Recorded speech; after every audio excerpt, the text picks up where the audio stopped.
દોસ્તો, ગુજરાતના જાણીતા એવા સુપ્રસિદ્ધ લોક સાહિત્યકાર અને હાસ્યકાર કે જેમના ડાયરામાં લાખો લોકોની જનમેદની હોય છે એવા માયાભાઈ આહિર થોડા દિવસ પહેલાં હાર્ટ એટેક આવ્યો હતો. ત્યારબાદ હવે સ્વસ્થ થયા છે ત્યારે ગીતાબેન રબારી પણ એમને મળવા માટે પહોંચી ગયા હતા.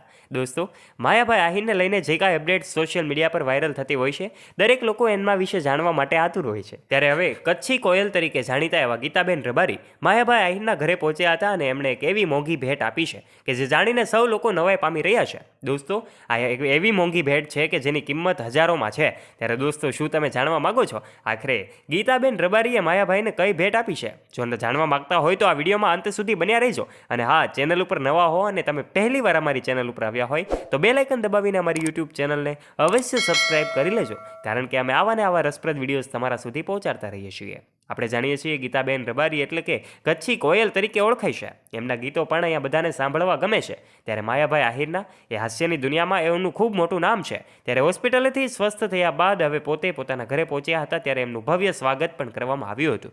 ગીતાબેન રબારી પોતે એમના ડાયરામાં વ્યસ્ત હતા ત્યારે એમના લીધે તેઓ આવી શક્યા નહોતા, પરંતુ હવે તેઓ માયાભાઈ આહિરને મળ્યા હતા અને એમને સાંત્વના પાઠવી હતી અને સાથે સાથે એમને એવું કહેવામાં આવે તો ખોટું નહીં હોય કે એમના ઘરે પહોંચ્યા હતા અને એમની સંભાળ જે સાર સંભાળ હતી એમને પૂછી હતી. ત્યારે દોસ્તો, હવે માયાભાઈ આહિર એકદમ સ્વસ્થ છે. થોડા દિવસોમાં જ ફરી એમના ડાયરાઓ થકી આપણે સૌ કોઈની વચ્ચે આવશે. ત્યારે હોસ્પિટલમાં જ્યારે એડમિટ હતા નાના મોટા અનેક કલાકારો એમને મળવા પહોંચ્યા હતા. કીર્તિદાન ગઢવી હોય કે પછી એમના અંગત જે કાંઈ નાના મોટા કલાકારો એમના મિત્રો છે એ પણ પહોંચ્યા હતા. ત્યારે માયાભાઈ આહિર હવે એકદમ સ્વસ્થ છે એવું અહેવાલો મુજબ જણાવવામાં આવી રહ્યું છે અને કેટલાક સમાચાર સોશિયલ મીડિયા પર ખૂબ વાયુ વેગે ફેલાઈ રહ્યા છે, જેમાં બતાવવામાં આવી રહ્યું છે કે ગીતાબેન રબારીએ હવે માયાભાઈ આહિરને એવી ભેટ આપી છે. દોસ્તો, અમે તમને જણાવી દઈએ, ભેટમાં એક સરસ મજાની મૂર્તિ એમને ભેટમાં આપી છે. ત્યારે આ માયાભાઈ આહિરને મળીને એમને ભેટમાં આ એક મૂર્તિ આપી છે, જેનો વિડીયો સોશિયલ મીડિયા પર ખૂબ વાયુ વેગે ફેલાઈ રહ્યો છે. ત્યારે દોસ્તો, માયાભાઈ આહિર હવે એકદમ સ્વસ્થ અને તંદુરસ્ત છે. ત્યારે થોડા જ દિવસોમાં આપણી વચ્ચે આવી જશે.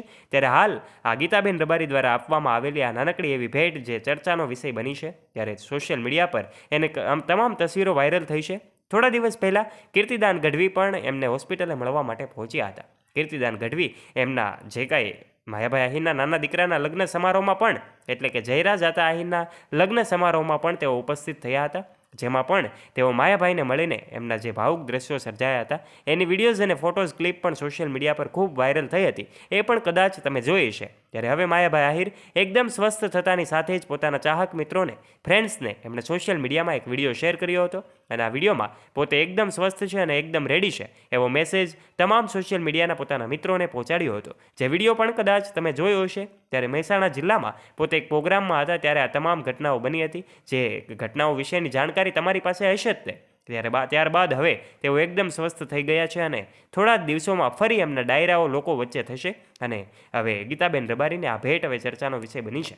ત્યારે આપનું આ વિશે શું કહેવું છે? માયાભાઈ આહિર જ્યારે સ્વસ્થ થયા હતા ત્યારથી જ તેઓ અલગ અલગ ધાર્મિક સ્થળોએ પહોંચતા જોવા મળી રહ્યા છે. ત્યારે માતાજીની કૃપા વગર આવું શક્ય ન બની શકે કે પોતાને હાર્ટ એટેક આવ્યો છતાં તેઓ તંદુરસ્ત રીતે હવે ફરી પોતે સ્વસ્થ થયા છે. ત્યારે દોસ્તો, હવે માયાભાઈ આહિર એ ભગોડા મોગલધામ પણ પહોંચે છે અને ત્યાં પણ પોતે માતાજીના દર્શન કરીને ધન્યતાની અનુભૂતિ પણ કરે છે. ત્યારે દોસ્તો, આપનું આ વિડીયો વિશે શું કહેવું છે? તમારો આ મંતવ્ય કોમેન્ટ બોક્સના માધ્યમથી આવકાર્ય છે અને તમે આ બાબતે શું કહેવા માગો છો આપનો વિચાર અવશ્ય શેર કરજો. વિડીયો ગમ્યો હોય તો વિડીયોને એક લાઇક કરી દેજો. તમારા દરેક ગ્રુપમાં ફ્રેન્ડ્સ સાથે શેર કરવાનું ના ભૂલતા. તથા આવા જ રોચક અને રસપ્રદ ઇન્ટરેસ્ટેડ વિડીયોઝ નિહાળવા માટે અત્યારે જ નીચે રહેલું બેલ આઇકન દબાવીને અમારી યુટ્યુબ ચેનલને અવશ્ય સબસ્ક્રાઇબ પણ કરી લેજો.